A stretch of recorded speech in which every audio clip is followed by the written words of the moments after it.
Autoline Daily is brought to you by Borg Warner, feel good about driving.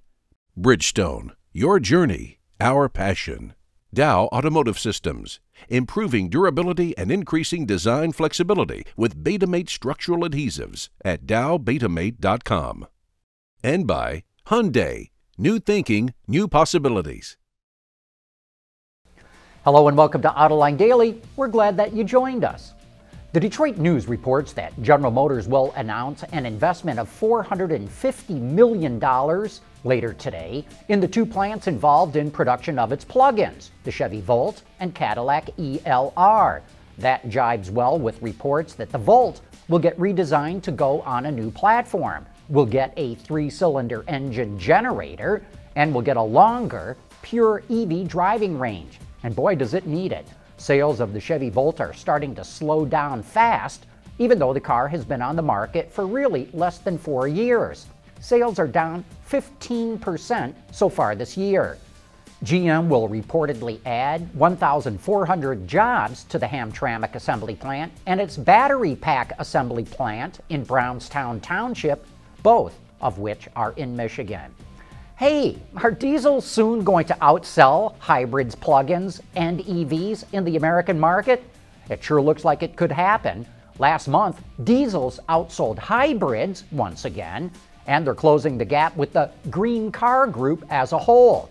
As we reported last week, hybrids, plug-ins, and EVs as a group saw their sales fall 2.3% last month, but diesel sales were up 23%, and they're closing the gap fast. I wouldn't be surprised if diesels outsell the green cars this month, and what makes this even more newsworthy is that they're doing it without any kind of government subsidies or support.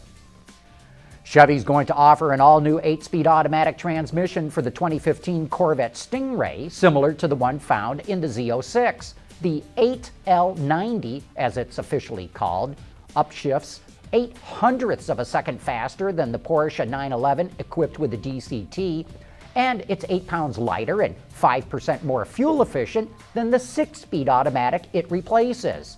With the new transmission, GM claims the Corvette is the most efficient supercar on the market. Well, you know, we would have seen this 8-speed sooner, but it got delayed because of the company's bankruptcy. And it would not surprise me to see it migrate to other cars in GM's lineup, like the Camaro or the rear-drive Cadillacs. Let's stick with GM a minute because I know I've been reporting a lot on this defective ignition switch, but I got something more to say about it. So far, GM's defense strategy seems to be, let's blame this on the old GM. Let's blame it on a culture of cost-cutting that did not put the customer first. I don't like this strategy, and here's why. The first thing is, every car company in the world focuses intently on cost. That's nothing new. This is one of the most hyper-competitive industries in the world. The second point is, the old GM initiated hundreds of recalls in the 2000 to 2008 timeframe. Hundreds! So if cost-cutting culture is to blame for this, then why did the company do such a thorough job of recalling so many other vehicles? How come the defective ignition switch is the only one that got swept under the rug? Or are there others out there that we haven't learned about?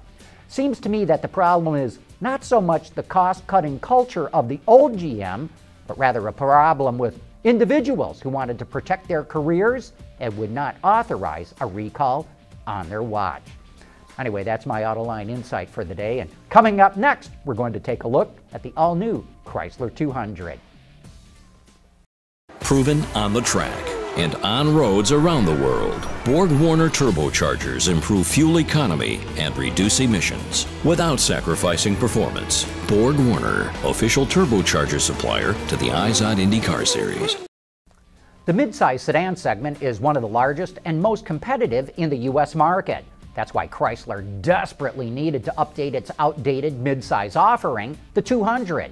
Here's Seamus McElroy with a look at the company's new sedan. Compared to the outgoing model, the styling of the new 200 is more elegant and upscale. The front end features a new signature grille with the Wing Chrysler logo. Inside is just as nice, with soft touch materials in all the right spots, and the layout of the climate and infotainment controls creates a nice cockpit-like feel. The interior is also very quiet thanks to special attention from engineers.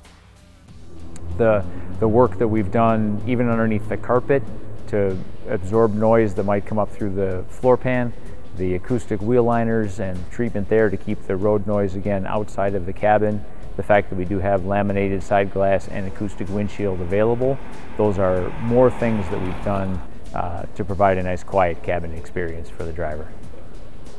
Two engines are available, a 2.4-liter Tiger Shark inline four-cylinder with 184 horsepower, which Chrysler says is 13% more fuel efficient than the outgoing model, and a 3.6-liter Pentastar V6 with 295 horsepower and 262 pound-feet of torque is also offered. Both engines are mated to a 9-speed automatic transmission, and unlike some of its competitors, the 200 offers all-wheel drive. Our all-wheel drive system is available on the V6 engines, and it is a fully disconnecting all-wheel drive system, which sets us apart in that when it's not on, it's disconnected both at the power takeoff unit on the transmission as well as the rear drive unit in the rear axle. The benefits are that there's no losses then, right? There's nothing spinning that's not actually driving the car. So from a fuel efficiency standpoint, I'm not driving anything that's unnecessary. All-wheel drive in the base car also turns itself on and off depending upon the road conditions, the weather conditions, where I am with the throttle position, what it sees at the wheel speed sensors, those kind of things. And it's seamless. The driver doesn't have to do anything in order to get that kind of safety benefit, if you will, the traction benefits of all-wheel drive. When I move to S and I put the shifter in the S position, all-wheel drive is on all the time. With a bias of torque toward the rear, I can deliver up to 60% of the torque to the rear axle if that's what the car seems to be calling for. I drove both engines with front-wheel drive. Each engine performed well in the hilly, twisty back roads of Kentucky, and despite having 100 less horses than the V6, the four-cylinder doesn't feel underpowered compared to it. Pricing for the new 200 starts just under $23,000, and the top trim V6 model I tested, which was loaded up with amenities, cost just over $33,000.